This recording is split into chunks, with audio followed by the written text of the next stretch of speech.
Well, don't you let nobody turn you round, turn you round, turn you round. Well, don't you let nobody turn you round. You got to keep on walking, keep on talking, marching to the freedom land.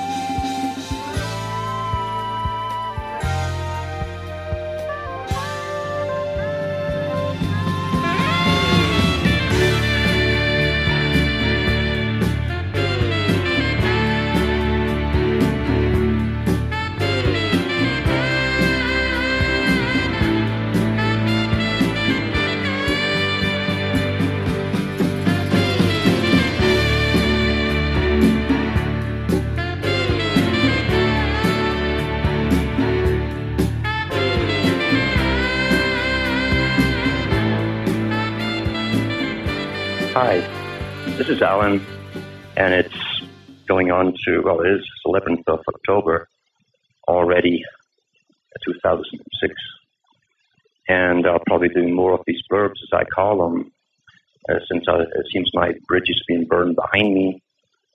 I find a lot of the Christian radio stations, now that they know where I stand, haven't been calling me back. And that's okay, because you have to be true to yourself, and you can't allow yourself to be used by other people who have their own agendas. And really that's what a lot of them do. They bring someone on who bring the guests to listen in, and they try to have you agree with their particular format or belief system, where God's in control, and after they terrify the public for half an hour or an hour, they tell you God's in control. And so sit back and let it happen. On the other hand, you have the very, New Age type shows, which are deliberately set out there, probably by the CIA, whose job it is to make people live in a fantasy world where nothing is real anymore. And don't worry about what's happening in your life or around you or to you even. It doesn't matter. Just try and get out-of-body experiences, and let's look for a face on Mars, perhaps, etc., etc. And it gets monotonous in a sense when you have to cater to particular deliberate agendas. Some, of course, just want to make money, and fascination will always attract people. We all use imagination. That's part of living. Imagination is part of creativity, and it's also part of a relaxation, a natural tranquilizer. Whether you're reading a book or, in fact, just letting your mind ramble into places unknown, that's good for you at times, but you can't live in it forever, and you can't take for serious a lot of the stuff they're talking about, because they're trying to literally disable your conscious mind from being critical in its analysis of what's happening around. On previous shows, I've mentioned a newspaper report that was in most of the American newspapers, and it was also in the Boston Globe, I think it was. And it was by an advisor to President Bush, talking to reporters, and he says, "We give you your reality," meaning the think tanks and the advisors that work for them and work for presidents. "We give you the reality, and that becomes your reality because you write about it, you discuss it. And when you've accepted that reality, we'll give you another reality, and that will become your reality too." And I'm paraphrasing it here, but that's basically what he was saying. And he was telling a truth, because most of the media's announcements today amount to drama for the public. It's drama. It's an ongoing soap opera. And sure enough, like Brzezinski said, shortly the public will be unable to reason and think for themselves. All they'll be able to do is to parrot their download from the previous night's news. And he said that years ago, and it's happened, it's come to pass. They give us the scandals, they give us the topics to be concerned about. Well, the big topics, what the real agenda is never, ever even coming close to on the mainstream media. That's not their job. Their job is to distract you. Shakespeare said it, and he belonged to a certain class. He said that all the world's a stage and we are but the players. And of course, he was telling the truth.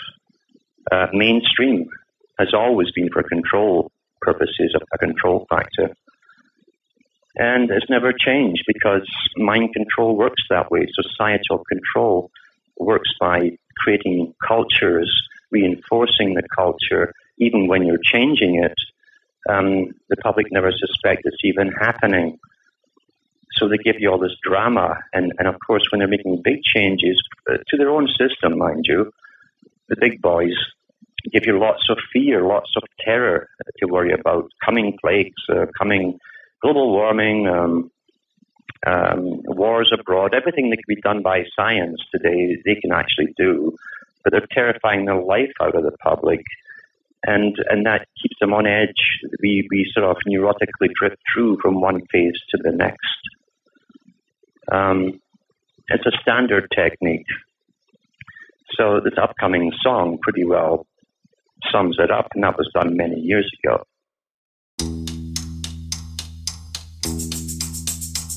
It's Good News Week. Someone's dropped a bomb somewhere, contaminating atmosphere and blackening the sky. It's Good News Week. Someone's found a way to give the rotting dead a will to live, go on and never die.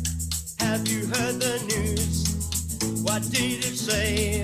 Who's won that race? What's the weather like today? It's Good News Week. Lots of blood in Asia now. They butchered up the sacred cow. They've got a lot to eat. It's Good News Week. Doctors finding many ways of wrapping brains in metal trays to keep us from the heat.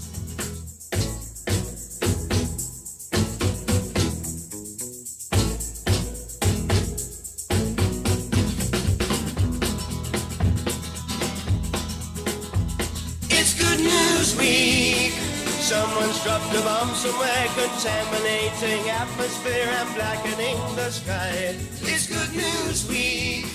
Someone found a way to give the rotting dead a will to live, go on and never die.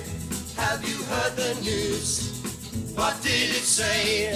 Who's won that race? What's the weather like today? What's the weather like today? It's Good News Week. Lots of blood in Asia now. They butchered up the sacred cow. They got a lot to eat. It's Good News Week. Doctors finding many ways of wrapping brains in metal trays to keep us from the heat. To keep us from the heat. To keep us from the heat.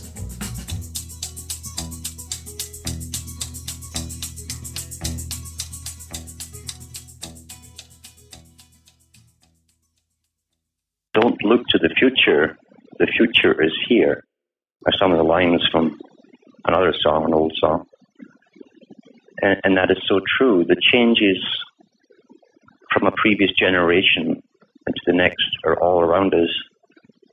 The massive construction for highways, for NAFTA, they didn't just start recently, they've been going on for years. And makeshift projects right down through and past Mexico, in fact. All they have to do now is join them up, and that's what we're seeing transpire. We always start, or it's not us actually who start the movements to try and stop it, because you can't stop something that was planned before you were born. bureaucratically engineered and everything else, and all the plans laid out. You can't just stop it once the horse is bolted, it's out of the stable. That's the problem always with these things. We're the last to actually know what's going on. And yet, for those who've been seeking the truth, and there's a big difference from seeking the truth and wanting to be right. Those who've been seeking the truth have done their own research. They've found the statements by players in the past discussing these events. The things that are coming upon us now, the global government, is an old idea, very old. There's no difference between a fascist or a communist global government. It's one and the same thing. The fascist system was just a form of socialism, a socialistic control of society by an elite. And communism is exactly the same. A planned society is really a better way to describe it. A planned society where just enough people will exist to basically feed the economy, to keep it going. Under economic rules today, the reason for the economy, although it's always been the same, have changed the lie. The lie used to be that the economy was there to serve the public, just as the government was supposed to be there to serve the public. It never ever was true. And now they're admitting in courses in university, it's the other way around. The public are here to serve the economy, and they don't want inefficiency. They want an organized system, an organized planet, where only enough will live to service the economy itself, to keep it going, to keep a small elite in power, surrounded by technocrats, which basically will be technicians and scientists and so on. So you have a dominant minority serving a dominant elite, and a few workers beneath them in this long-range plan. This is what's called progress. We really have no say in the matter because there's no complaints department for any of this. For any of it. We were not included in the big meetings back in the 30s, 40s, 50s, and 60s when they discussed global governments, when they discussed with the Royal Institute of International Affairs a European Union under a European Parliament and a Pacific Rim Parliament and an American Parliament. We were not allowed in, you see. The public were distracted with other events in those days. They were doing the hula hoop and the twist and all this kind of stuff and watching drama on television. That's what their heads were occupied with. And of course, the almighty sports. We truly are managed scientifically. Religion has always been a big part in this. And in the book Towards a New Civilization, Gorbachev himself talked about the creation of a new religion, which would be essential for part of the plan as they go through this. And it's a religion which we tend to call the New Age today. And it's infiltrated all standard religions and into the Christian churches as well. And it began years ago, where the first step was positive thinking. Just think positive and you'll get what you want. Now they call it motivational courses for business and etc. But it's mixed into all the New Age philosophy. It doesn't matter which particular New Age philosophy it seems to be because they're all one. They're all paid and sponsored from the top, the same octopus's head. And they'll tell you to don't dwell on the negative. Don't dwell on the negative because everything's an illusion anyway. And it doesn't do any good to dwell upon the negative. So when anyone in company tries to speak up and say, hey, the king has no clothes, we're heading towards hell, they'll turn away en masse because they've been trained to look at the positive side of things and not to listen to negative, to their own detriment, of course, because there's never been a better way to get people to shut their brains down and have no defense mechanisms whatsoever. They've done a fantastic job on the public. Nothing is real.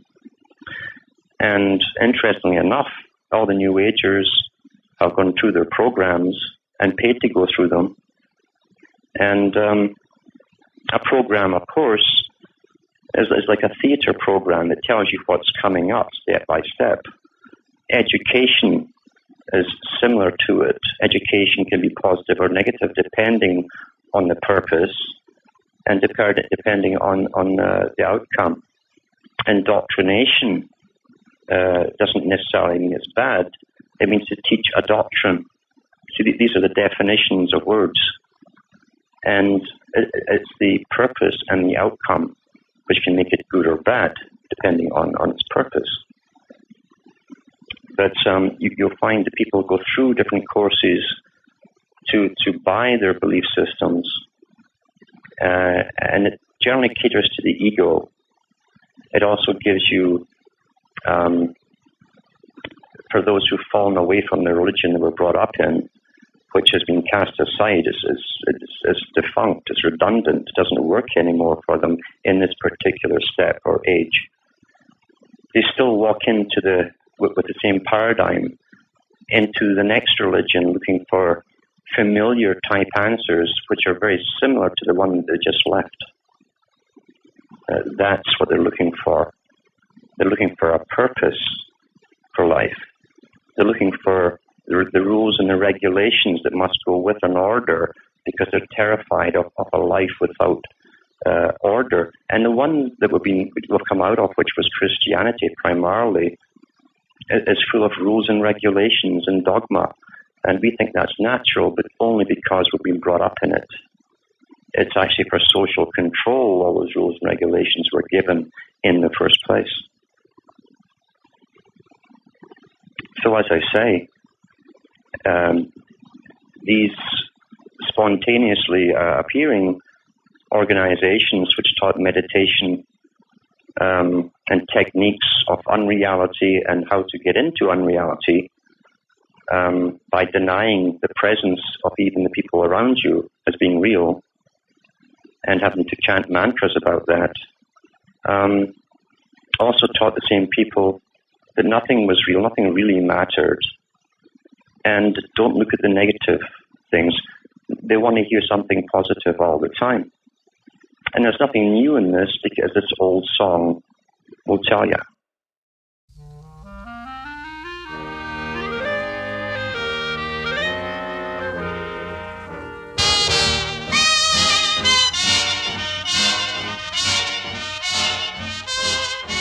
You got to accentuate the positive feeling, minus the negative, latch on to the affirmative, don't mess with Mr. In Between.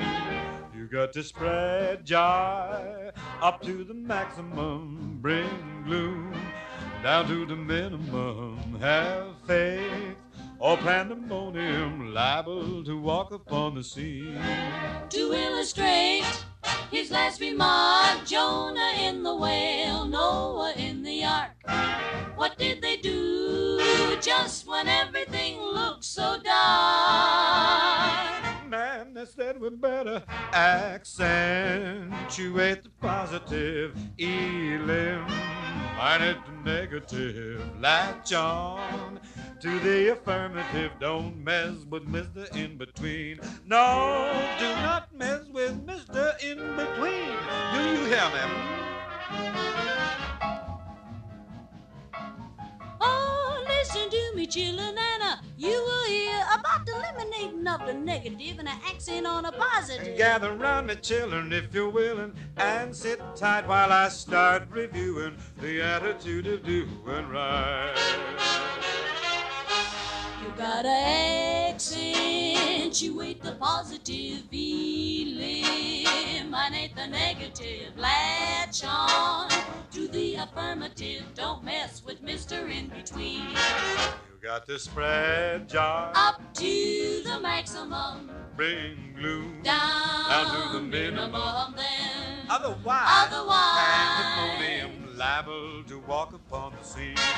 To illustrate, Illustrate. my last remark, You got the floor. Jonah in the whale, Noah in the ark. What did they say? What did they say? Say when everything looks so dark. Man, they said we better accentuate the positive, eliminate the negative. Latch on to the affirmative. Don't mess with Mr. In-Between.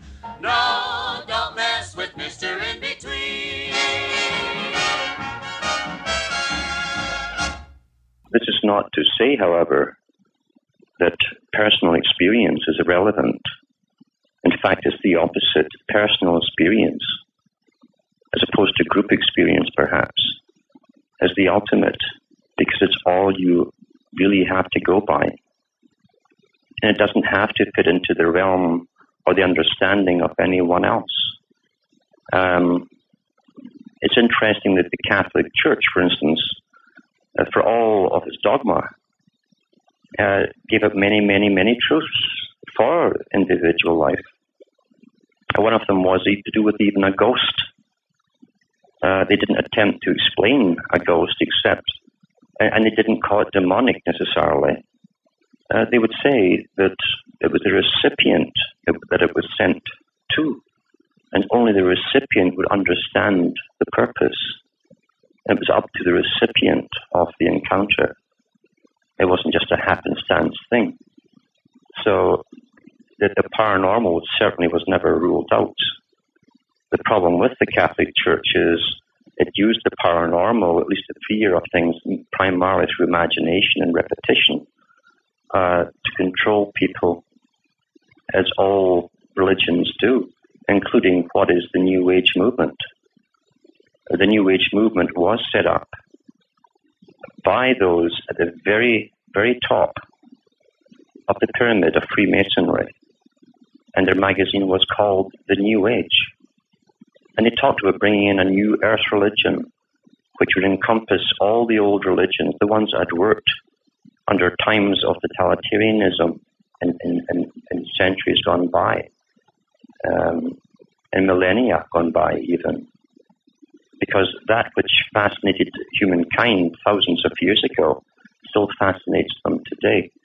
And because they understand, and they have the sciences and the histories of the studying of the human populations for thousands of years in archives, the hive of the ark, you might say, as opposed to what they give you, which is a public library.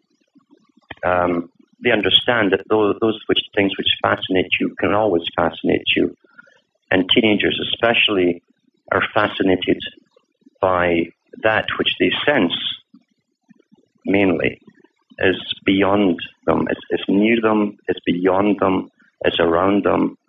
And it's no coincidence that poltergeist activity, for instance, happens primarily with children who are just nearing or going through puberty, and then tends to just die off, fade away. Much speculation has gone on to the cause of this. Is it something to do with the parts of the brain, the silent area, a large part of the brain, which supposedly they tell us they cannot find the purpose. That's why it's called the silent area. But something is triggered during that period. And it doesn't matter how many scientists tell you that's impossible, that kind of thing can't really exist. And sure enough, for every one that's true, there's probably a few hundred of frauds out there. It doesn't make it any less true to the individual who experiences it.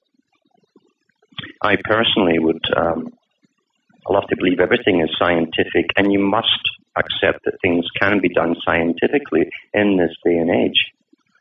And so that cannot be discounted. But your personal experience of life must also be accepted, for people need meaning. People are always saying that they want truth, but they don't really want truth. They want something which is familiar. They want a guarantee that if they come at the next step to waking up, they'll be guaranteed to be able to handle it, and that isn't the case. Not everyone can truly wake up.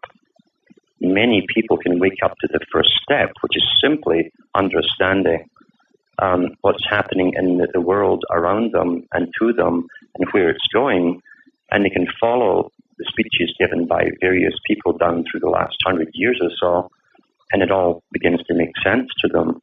But that's only one level of this whole process.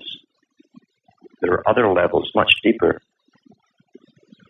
which go beyond the media, the news, the meetings, and the statements that have been made, because there is a real occult side to this, a real hidden side, and that's what occult means. A hidden side and a hidden religion, which is the only way they've been able to keep a hold of their goals and guide it down through many, many, many centuries from ancient times. The saying in Freemasonry, which is to perfect that which was left imperfect, is not a new saying. It was said thousands of years ago. And what they mean by that is to perfect, number one, mankind, primarily, remake man in a better image, not a haphazard, hurried one. Scientifically, purpose made, you might say. A designer man for a designed function. And everything else in nature would be redesigned and perfected, because nature, on the one hand, is a big obstacle to the elite. What is true, that nature cannot be your friend either. It can and can't. It depends on the time of year and the seasons and where you happen to be and the circumstances you're in at the time. Let's be honest about this. When we're sitting in a cozy, warm house, it's very easy to fall into the traps of the propaganda that's put out constantly on all media to do with we've got to love nature, we've got to respect and love it and take care of it. It sounds all wonderful and natural, etc.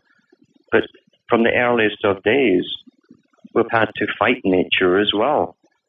When you are cold and you're hungry and it's snowing or it's pouring rain and there's trees falling down with lightning around you, nature also has a mind of its own. And you are irrelevant in nature's scheme of things when it comes down to it. Just as irrelevant as a deer being brought down by a wolf. Because we're human doesn't make any difference to nature. So nature has been studied tremendously. And through the secrets of nature, the sciences, that's what they mean by the secrets of nature, they decided a long time ago to first understand it and then change it. And like everything else in this particular religion that runs everything, they will control it. They want to control nature. Everything that's happening today in every sphere is about planned control. The control freaks are here indeed.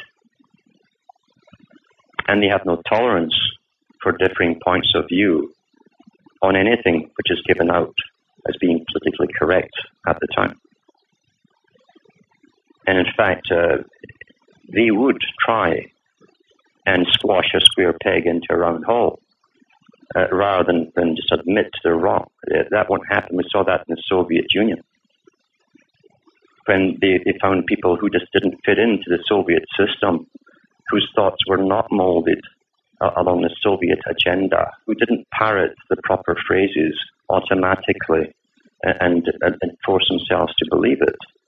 And those people were punished severely because ideology is a tremendous, tremendous enemy of humankind. Ideology is a terrifying thing in all ages. Ideology is the destroyer. In this world, you must have differences.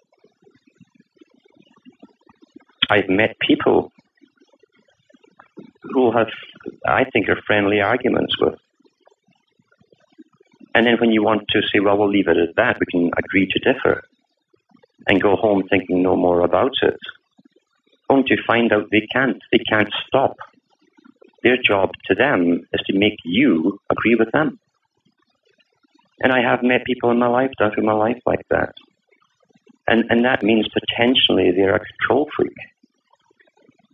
So the ones at the top have the same traits of many of those at the bottom. It's a human trait of many people. Not all, but many people.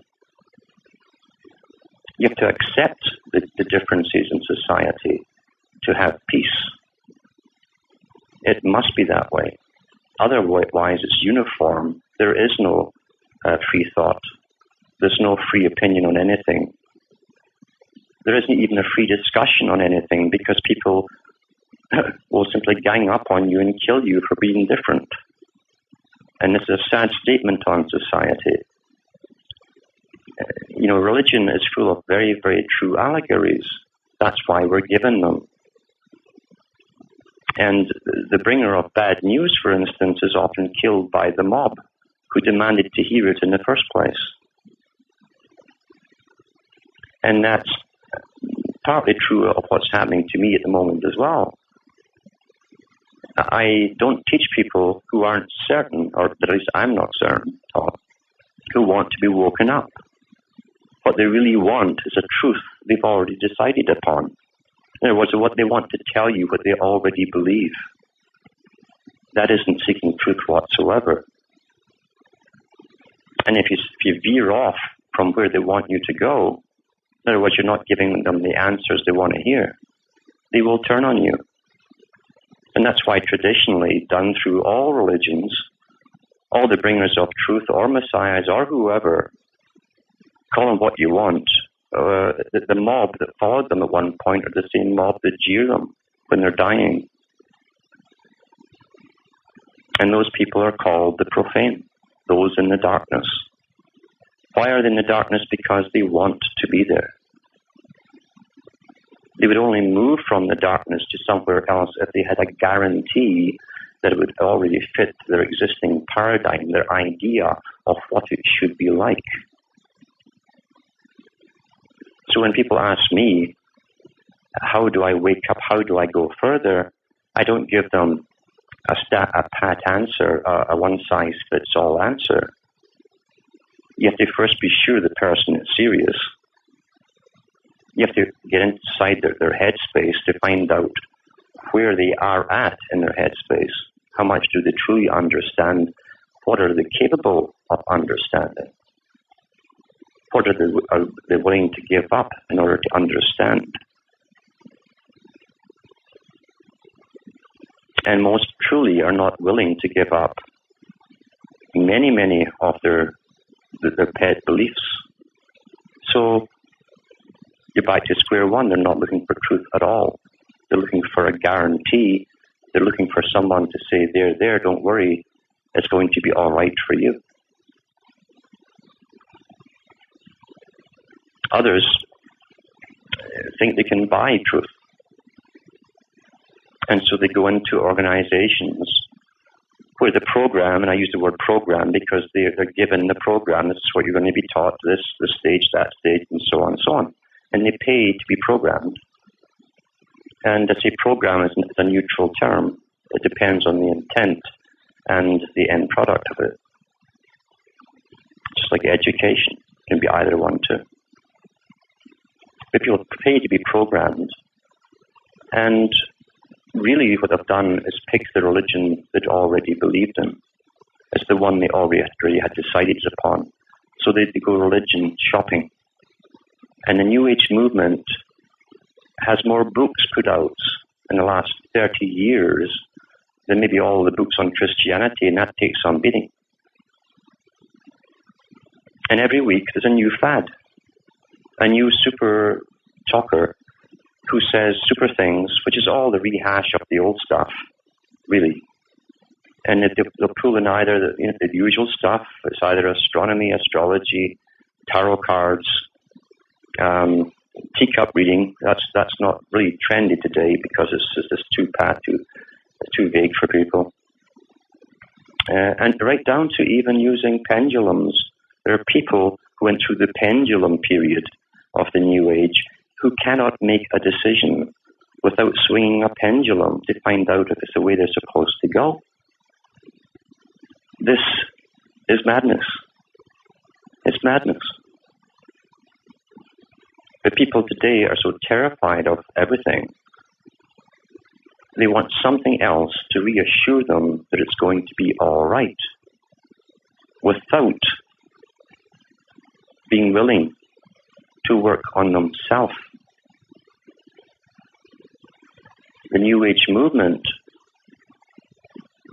doesn't encourage you to truly look at yourself on a daily basis.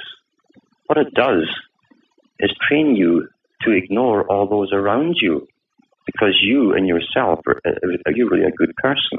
In fact, you're all that matters. For any truth, any high truth that's ever come to people has come on self-reflection. Because you can't change those around you by making it so. But you can sure work on yourself. You are the material. And you can work on yourself. And that is a place a lot of people do not want to go. Self-reflection is what brings you to different levels of understanding.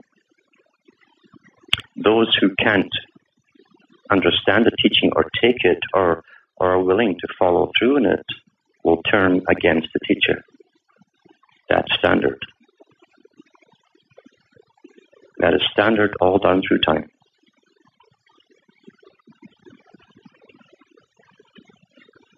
In the movie The Matrix, Morpheus only promised Neo the truth. That's all. Didn't offer him a comfortable answer, a comfortable explanation, a comfortable ending to anything. But domesticated people in this, what is called civilization, who have been trained from birth to be managed and to accept we're being managed. And that's a more recent phenomena, really, at least more openly in its manifestation. We're taught that we're being well managed. Well, people want guarantees to be well managed, no matter what headspace they get into, what understandings they get into. They want to be reassured that there's no suffering involved, no pain. People are ego-syntonic. They want to avoid pain and seek pleasure. That's been taught steadily since the 1950s onwards.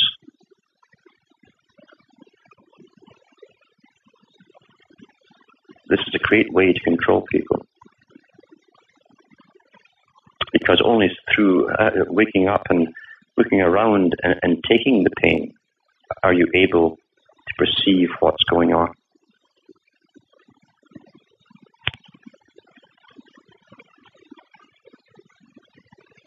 Culture creation is so well understood and always has been, where any reality can be given to the public. The hard part is starting it off really from scratch, that is. Once it's on the go, you simply change it as you go along. And as Plato said, the generation that experiences the changes where opposite values are given, they're the last ones to notice. It's empirical proofs, you see. These have been tested over and over again. Right can become wrong, wrong can become right. And the public, who walk hypnotically down through their lives, never notice and ask the questions as to the whys. It just doesn't happen. People know what they want because they know what other people want. That is the mind of the mass. They don't want to be different. And if there's a new fad tomorrow and all the in people, the in crowd rushed off to it, everyone else would follow suit because they don't want to be different. They want to be the same. It's a sad statement to make, but it's a true statement, you see. Culture is full of fetishes. They're given to the people and they fetish over them, you might say. All of this has been done over and over and over again. Tried and tested like a laboratory, like a clinical laboratory where everything is observed and repeated over and over again. Culture is the easiest thing to create, and the public are downloaded and accepted so readily. Most of the reality we live in the true sense of the word, an illusion, as opposed to the New Age meaning of illusion. Most of the culture is an illusion. Most of what's happening is illusion. An illusion is a distortion of something which is real, like a reflection of a mirror with sunlight striking it. It can create an illusion in a room. It's real, but it's not the primary cause. As opposed to an hallucination, where nothing is there, and you actually see something. That's the difference. In the New Age movement, an illusion really is more akin to the term hallucination. They try to tell the people that nothing is real at all. And they train them to believe this. And they pay money to be taught this.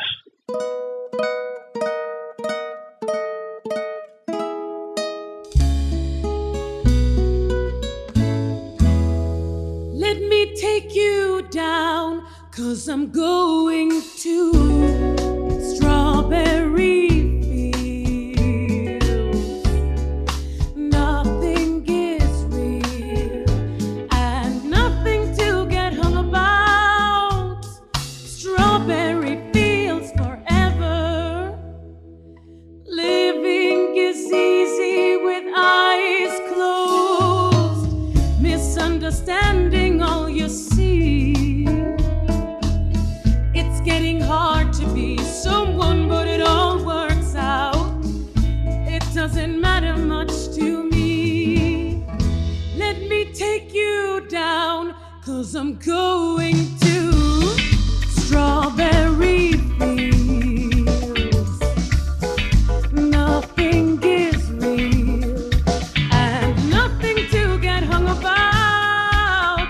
Strawberry fields forever. No one I think is in my tree. I mean, I must be high or low. That is, you can't, tune in, but it's alright. That is, I think it's not too bad.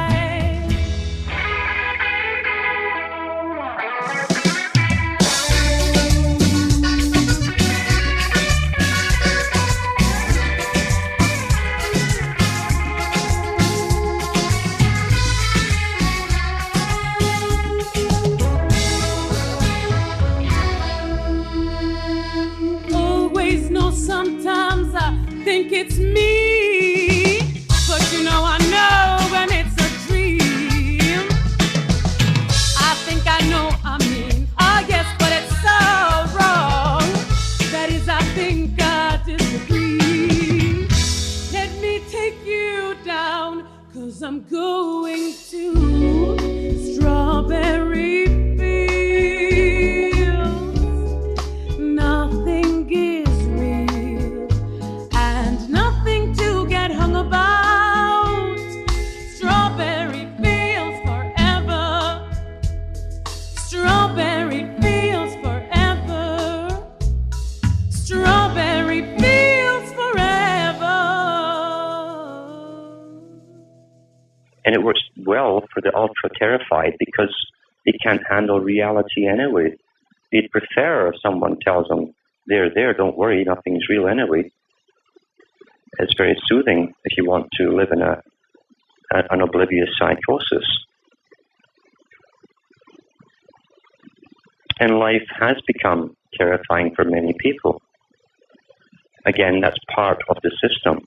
Aldous Huxley, in his speech at Berkeley, which you can see on this website and listen to, describes that process. He said most people are not happy anyway. Well, he should know, because he was part of a ruling elite at his day and age, and he was descended from families who specialized in creating the kind of societies they lived in. They created the fear, the terror, the poverty, the worry, the unnaturalness of it all. So it's sure, you could say quite confidently, most people were unhappy because they were living in an unnatural lifestyle. They actually lived in a fixed type of economy in Britain and in other parts of Europe, where it was so well perfected with the moneyed system and the governing system that, and through census taking, they knew what everybody earned pretty well on average. They knew how much you needed to live and pay rent. Most people paid rent in those days, like in the 60s and 70s in Britain and in most parts of Europe. They knew how much it would cost to feed and keep a family of perhaps two at the most. And the people just couldn't get ahead at all. And credit was not thrown at them like the credit cards are thrown at people today. So people scurried and worried about basic things, for the necessities of life. Not so long ago, that was their main worry, the necessities. Now they fret over things they want but don't really need, because they've been taught to reward themselves at the end of every month. That's your reward for going through your boring life. Train like animals, you see. So getting back to the question of what is reality? What should reality be? What defines a reality? And before you can even start that journey, you truly have to reflect upon all of those things that's happened in your own life, your own experiences. And I mean critically. You can't whitewash events in your own life where you haven't been too proud of what you've done, said, whatever, because we affect everyone around us as we go through life. Everyone does. The odd little statement just at stopping at a store in a hurry and not saying hello one particular day to someone can have consequences upon them, because maybe they needed that little hello that particular day. And yet we can't go neurotically through life worrying about it all the time, but it's amazing how many people we do affect on a daily basis. This doesn't mean we have to go through life and pamper people as well to keep the peace. The truth must always be said. Otherwise, someone is controlling someone else. And people shouldn't be offended with differences of opinion. And people should neither be dogmatic about it either, because that's down to a battle of wills then, of ego. And people who have to be right rather than seek truth are not after truth at all, obviously.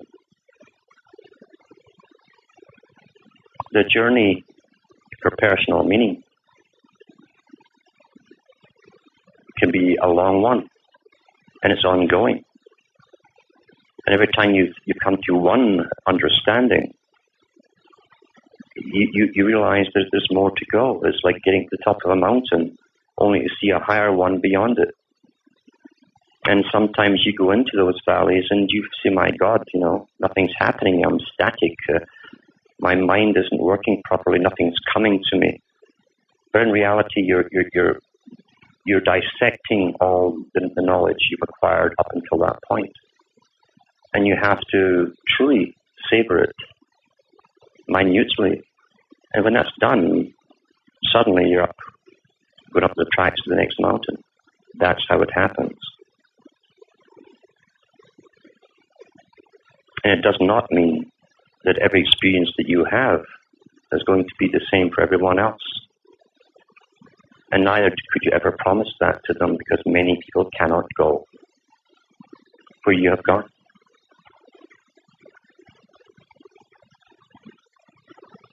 Andrew Lloyd Webber, perhaps unknowingly, wrote a song for Evita, the musical. And in the song, he's really describing where people are. The people that you think are confident around you, who seem to have it all, because people pretend in life they don't want to admit they're hurting at all. We put on a facade to people. And because we can't be real to people, then we don't get anywhere in the changes that must be made. We allow those who seem confident to rule over those who are not quite sure. And then you end up always in tyranny because psychopaths take over. So I leave you tonight with this ad-lib talk as always. There's nothing prepared. With the song, Good Night.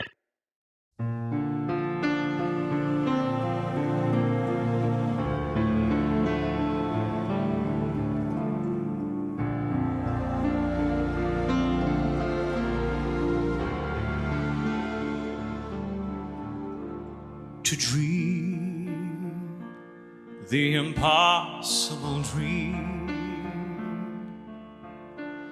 to fight the unbeatable foe, to bear with unbearable sorrow,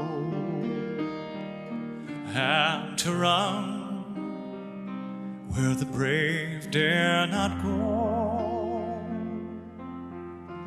to ride the unrightable wrong, and to love pure and chaste from afar, to try when your arms are too weary, to reach the unreachable star. This is my quest, to follow that star, no matter how hopeless, no matter how far, to fight for the right without question or pause, to be willing to march into hell for that heavenly cause. And I know that I'll always be true to that glorious quest, that my heart will lay peaceful and calm when I lay to my rest, and the world will be better for this, that one man scorned and covered with scars still strove with his last ounce of courage